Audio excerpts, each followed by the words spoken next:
Hello guys, welcome to all on my YouTube channel. I am your English educator and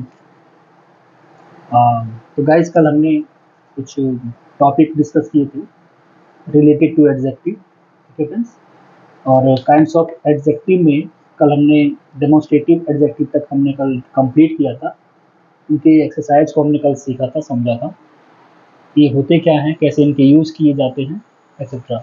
इन सब के बारे में कल हमने बात की थी। तो गाइज आज हम नेक्स्ट जो हमारा काइंड ऑफ एडजेक्टिव है उसको आज हम डिस्कस करेंगे। और हमारा काइंड ऑफ एडजेक्टिव जो है वो पोसेसिव एडजेक्टिव है। तो गाइस पोसेसिव के बारे में या पोसेसिव क्या होता है ये हम पीछे प्रोनाउन वाले सेशन में पढ़ चुके हैं।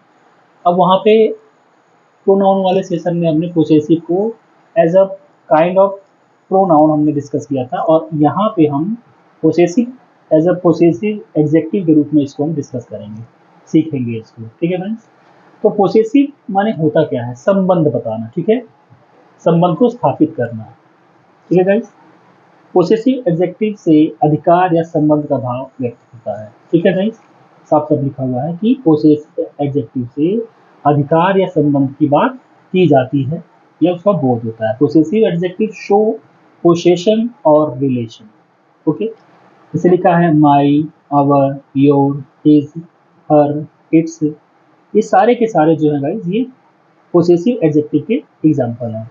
मैंने कहा कि दिस इज माई पेन, तो जो ये माई मैंने बोला, माई पेन जो मैंने बोला, ये पोसेसिव एडजेक्टिव है। क्यों? क्योंकि पेन का जो संबंध है वो मेरे साथ है। पेन पे जो अधिकार है उस पे मेरा है, ठीक है। पेन जो है वो मेरी है, पेन मुझसे संबंधित है। तो ये माई पेन, पेन से पहले माई लगा, तो मैंने पीछे मैं आपको बताता हुआ चला आ रहा हूँ कि किसी नाउन से पहले अगर कोई वर्ड यूज होता है तो वो एडजेक्टिव होता है। तो यहाँ पे माई जो वर्ड है ये पोसेसिव एडजेक्टिव है।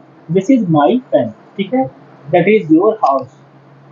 तो जो योर जो है ये पोसेसिव एडजेक्टिव है, क्योंकि ये संबंध बता रहा है योर के साथ, तुम्हारे साथ, ठीक है। दिस इज माई पेन में ये पेन के साथ संबंध बता रहा है कि ये पेन मेरी है, ओके गाइस। जैसे लिखा है this is my, your, his, her, school, इनमें से कोई भी हम एडजेक्टिव ले सकते हैं। This is my school, this is your school, this is our school.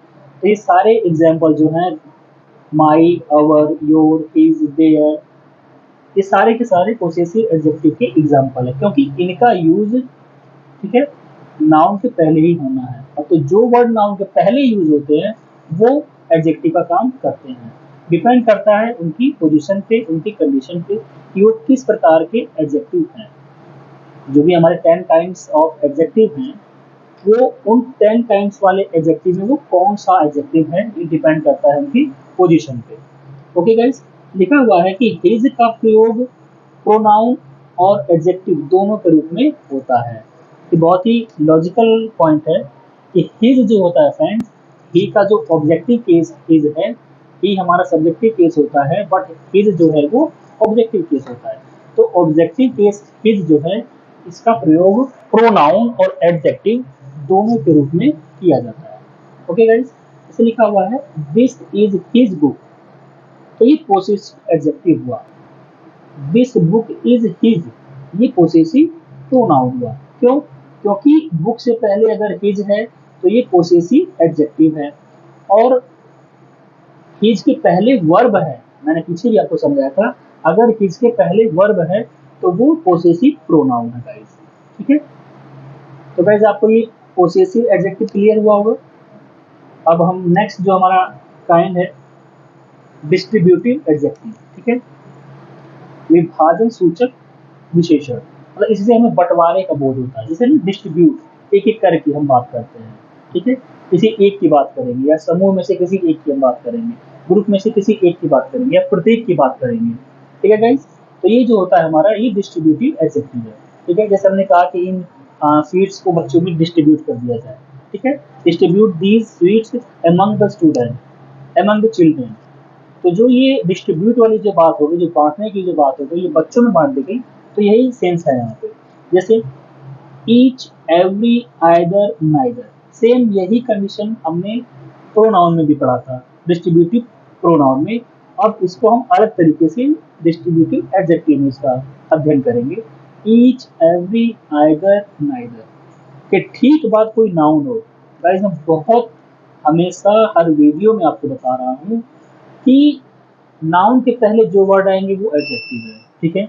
यहाँ पे लिखा है ईच, एवरी, आइदर, नाइदर के ठीक बाद अगर कोई नाउन हो तब इन्हें डिस्ट्रीब्यूटिव एडजेक्टिव कहेंगे। ओके गाइस, जैसे each, every, neither, either are called distributive adjective when they are followed by noun. यदि किसी नाउन को फॉलो कर रहे हो या नाउन के पहले ये यूज हो रहे हो या इनके बाद कोई नाउन आ रहा हो तो ये डिस्ट्रीब्यूटिव एडजेक्टिव का काम करते हैं। कौन? Each, either, neither, every. ठीक, इसे लिखा है each boy had a pen. अब देखिए बॉय के पहले ईच आ गया तो ये डिस्ट्रीब्यूटिव एडजेक्टिव हुआ।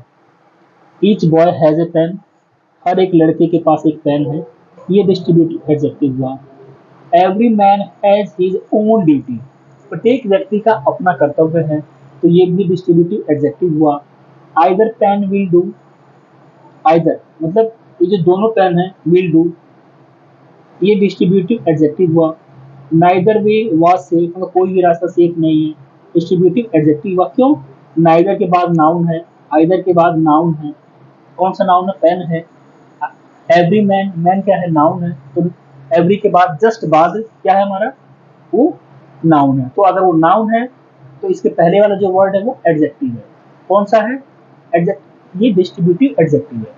ठीक है गाइस, अब लिखा है जब ईच, आइदर, नाइदर के साथ कोई नाउन प्रयुक्त नहीं रहता है तो इन्हें डिस्ट्रीब्यूटिव प्रोनाउन कहते हैं।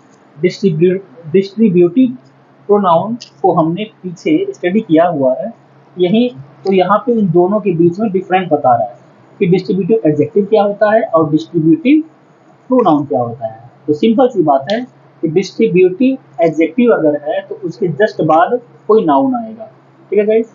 और अगर डिस्ट्रीब्यूटिव प्रोनाउन है तो ईच, एवरी, आइदर, नाइदर के जस्ट बाद नाउन नहीं आएगा।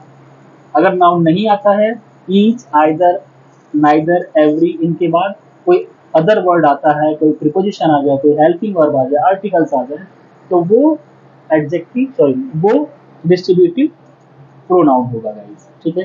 यहाँ जैसे यहाँ लिखा हुआ है एग्जांपल है each of the boy got a prize. अब देखिए ईच के बाद जस्ट क्या? Of the boy. अगर द बॉय होता ईच द बॉय, हालांकि ये सेंटेंस रॉन्ग है, ईच बॉयज ये सही है। अगर ईच ऑफ द बॉयज का सेंस है, यहाँ सेंटेंस है, तो ये डिस्ट्रीब्यूटिव प्रोनाउन है क्योंकि ईच के जस्ट बाद कोई नाउन नहीं है। Okay guys, either of you can do, तुम दोनों में से कोई भी कर सकता है, ठीक है।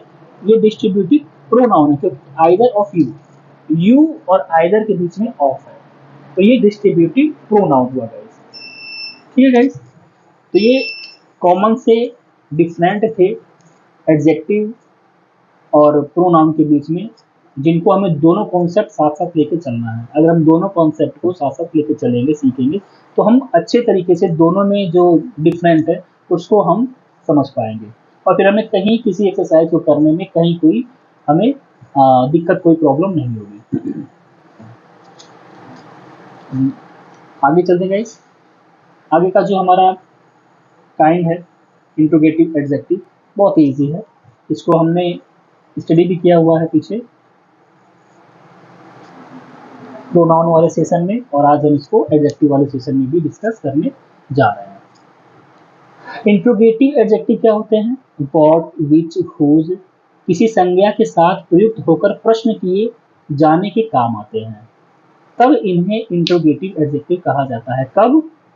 जब व्हाट, विच, हुज, हाउ ये जो वर्ड हैं इनके जस्ट बाद कोई अगर नाउन आता है, कोई नाउन अगर स्थान लेता है तो ये इंट्रोगेटिव एडजेक्टिव कहे जाते हैं। ओके गाइस, तब इनको हम इंट्रोगेटिव एडजेक्टिव कहेंगे। जैसे what question did the teacher ask, which box is your, whose book is this. अब आप देख रहे होंगे कि अक्सर क्वेश्चन वर्ड, जो हमारे क्वेश्चन वर्ड हैं, उनके जस्ट बाद हेल्पिंग वर्ब आती है। ओके गाइस, तो वो वहाँ पे एज ए क्वेश्चन वर्ड ही वो काम करते हैं, बट यहाँ पे ये as a adjective interrogative adjective का ये काम करे। क्यों? क्योंकि इन क्वेश्चन वर्ड के बाद व्हाट है, विच है, हुज है, इनके जस्ट बाद नाउन है। व्हाट क्वेश्चन, क्वेश्चन हमारा नाउन है। विच बॉक्स, बॉक्स हमारा नाउन है। हुज बुक, बुक हमारी नाउन है। तो इन वर्ड के जस्ट बाद जो नाउन का पोजीशन है, जो नाउन आया हुआ है, तो इसलिए ये इंट्रोगेटिव एडजेक्टिव हुआ। ठीक है। What question did the teacher ask, teacher ने कौन सा क्वेश्चन पूछा। Which box, which box is your, तुम्हारी कौन सा बॉक्स है। हुज बुक इज दिस, ये किताब किसकी है, ये बुक किसकी है। तो जो ये सेंस है यहाँ पे, ठीक है गाइस, क्वेश्चन वर्ड के जस्ट बाद अगर कोई नाउन संज्ञा आती है तो वो इंट्रोगेटिव एडजेक्टिव हुआ। ओके गाइस, अगर इनके जस्ट बाद अगर कोई नाउन नहीं आता है तो इंट्रोगेटिव प्रोनाउन हुआ। सेम यही डिफरेंट है प्रोनाउन में, है इंट्रोगेटिव प्रोनाउन, इंट्रोगेटिव एडजेक्टिव में सेम वही डिफरेंस है कि इंट्रोगेटिव एडजेक्टिव में इंट्रोगेटिव वर्ड के जस्ट बाद कोई नाउन आएगा, और इंट्रोगेटिव प्रोनाउन में इंट्रोगेटिव वर्ड के जस्ट बाद नाउन नहीं आएगा, कोई अदर वर्ड आएगी, हेल्पिंग वर्ब आएगी। ओके गाइस, जैसे लिखा है which is this, which is yours, whose is this pen. अब देखिए व्हाट के बाद इज है, विच के बाद इज है, हुज के बाद इज है, तो ये हमारा इंट्रोगेटिव प्रोनाउन हुआ, न कि इंट्रोगेटिव एडजेक्टिव हुआ। क्यों? क्योंकि इनके जस्ट बाद कोई नाउन नहीं है। अगर ये कोई नाउन होता है इनके जस्ट बाद, ठीक है, तो ये इंट्रोगेटिव एडजेक्टिव कहे जाते या होते। ओके गाइस, तो गाइस आपको इंट्रोगेटिव एडजेक्टिव भी क्लियर हुआ होगा। अब हम आगे का जो टॉपिक है काइंड है प्रॉपर एडजेक्टिव। ये प्रॉपर एडजेक्टिव क्या है? प्रॉपर एडजेक्टिव से बने, ठीक है, प्रॉपर नाउन से बने एडजेक्टिव को प्रॉपर एडजेक्टिव कहते हैं। कई जो हमने टॉपिक नाउन जो हमने कवर किया है उसमें हमने काइंड ऑफ प्रोनाउन में प्रॉपर नाउन हमने पढ़ा था। ठीक है, किसी पर्टिकुलर पर्सन प्लेस का का जो नेम होता है उसको हम प्रॉपर नाउन कहते हैं। तो प्रॉपर नाउन से ही रिलेटेड हमारा ये एडजेक्टिव है। कौन सा? Proper adjective. ठीक है गाइस, ये प्रॉपर नाउन के बेस पे ये प्रॉपर एडजेक्टिव बना। जैसे he is an Indian student, Indian farmer are honest, American English is different from British English, do you like the European culture. अब गाइज इन सेंटेंस में आप ध्यान से देखिए, बहुत ही बारीकी से आप समझेंगे। ही इज एन इंडियन स्टूडेंट, अब स्टूडेंट के पहले इंडियन आ गया, ये किसी स्पेसिफिक किसी पर्टिकुलर कंट्री के जो लोग हैं उनको बता दिया। इंडिया हमारा देश हो गया, और इंडियन हम भारत के वासी हो गए। जो इंडियन जो हमने सेंस दिया, जो इंडियन वर्ड आया, ये हम सबके लिए आया कि हम इंडिया के नागरिक हैं। जो भारत के जो लोग हैं उनको इंडियन कहा गया। तो यहाँ पे लिखा हुआ है ना कि ही इज एन इंडियन स्टूडेंट, कहाँ का स्टूडेंट? Indian student.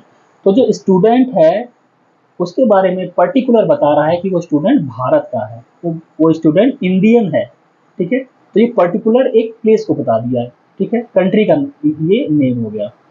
फिर यहाँ पे इंडियन फार्मर आर ऑनेस्ट, कहाँ के फार्मर? इंडिया के फार्मर, इंडियन फार्मर। ठीक है, फार्मर के पहले क्या है? इंडियन है।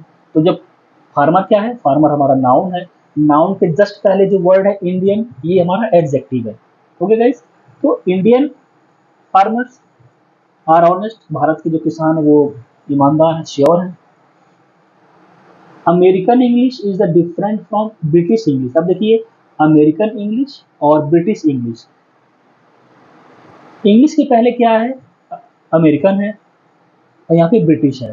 तो अमेरिकन और ब्रिटिश ये दोनों कंट्री हैं। ठीक है, अमेरिका और ब्रिटिश ये दोनों कंट्री हैं, लेकिन अमेरिकन कह दिया, ब्रिटिश कह दिया, तो वहाँ के लोग, वहाँ की जो इंग्लिश जो है वो डिफरेंट है एक एक दूसरे से। तो ये प्रॉपर नाउन के सेंस पे बिहाफ पे ये प्रॉपर एडजेक्टिव बना। Do you like the European culture, culture क्या है? नाउन है, नाउन के पहले क्या है? यूरोपियन, यूरोप नहीं है, यूरोपियन। तुम्हें यूरोपियन संस्कृति पसंद है? ठीक है फ्रेंड्स, पूछ रहा है कि तुम्हें यूरोपियन संस्कृति पसंद है। इन वाक्यों में आए इंडियन, अमेरिकन, ब्रिटिश और यूरोपियन, ये सभी के सभी प्रॉपर एडजेक्टिव हैं। ओके गाइस, हमारा नेक्स्ट काइंड है एम्फेसाइजिंग एडजेक्टिव। एम्फेसाइज या एम्फेटिक को हमने प्रोनाउन में पढ़ा है, एम्फेटिक प्रोनाउन को हमने पीछे पढ़ा हुआ है। एम्फेटिक का मतलब होता है दृढ़तावाचक, जहाँ पे किसी दृढ़ संकल्प या किसी सुनिश्चित बात को कही जाए तो वो हमारा एम्फेटिक वर्ड होता है, एम्फेसाइज वर्ड होता है। ठीक है गाइस, तो हम यहाँ पे एम्फेसाइजिंग एडजेक्टिव के रूप में इसको पढ़ते हैं। ठीक है, own, very, same, very same, ये जो वर्ड हैं ये एडजेक्टिव हैं जो किसी नाउन से पहले प्रयुक्त होकर नाउन पर बल देते हैं। ठीक है फ्रेंड्स, हमने लिख दिया ओन, वेरी, सेम या वेरी सेम, ये किसी नाउन के पहले प्रयुक्त होकर के ये एम्फेसाइजिंग एडजेक्टिव कहे जाएंगे। ठीक है फ्रेंड्स, जैसे एग्जांपल देख लेते हैं। I saw them with my own eyes. I saw them with my own eyes. मैंने उन्हें अपनी आंखों से देखा। तो eyes के पहले क्या है? own है। own ये जोर दे के कह रहा है कि मैंने अपनी आंखों से उन्हें देखा। ठीक है, अपनी आंखों से देखा, इस बात को ये दृढ़ता पूर्वक जोर दे करके कह रहा है इस सेंस को। This is the very book I wanted. This is the very book, book के पहले क्या है? वेरी। तो जो वेरी है ये इम्फेसाइजिंग एडजेक्टिव है, क्योंकि ये बुक पर जोर दे रहा है कि ये वही बुक है जो मुझे चाहिए थी। ठीक है, this is the same book I wanted, same यही बुक मुझे भी चाहिए थी। ठीक है, बिल्कुल यही किताब मुझे चाहिए थी।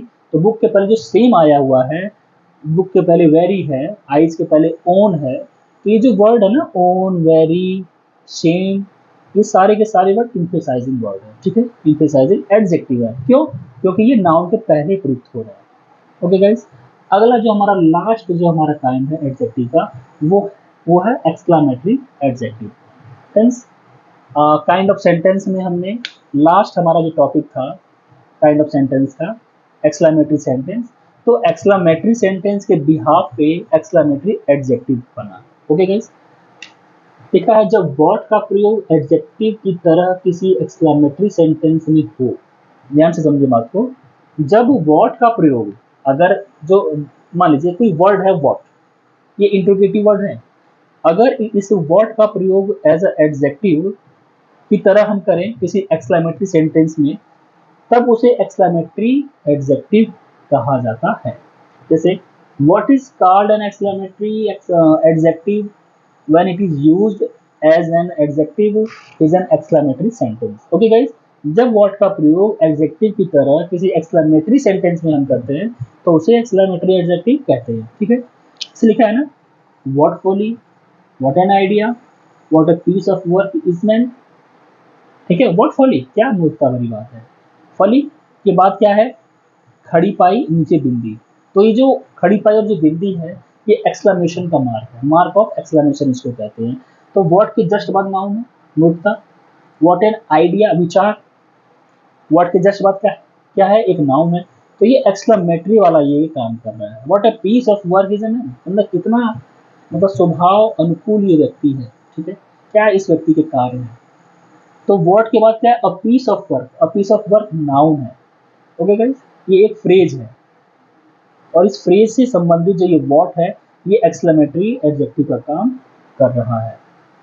ओके गाइस, तो गाइस आज हमने अपना जो टॉपिक था हमारा एडजेक्टिव, इसको आज हमने कंप्लीट किया और सारे 10 काइंड जिसको हमने विद डीपली पढ़ा सीखा, विद एग्जांपल, इनके डेफिनेशंस को हमने स्टडी किया। तो गाइस उम्मीद करता हूँ कि ये काफ़ी हेल्पफुल आपके लिए हो और आपके प्रिपरेशन में या आपकी स्टडी में ये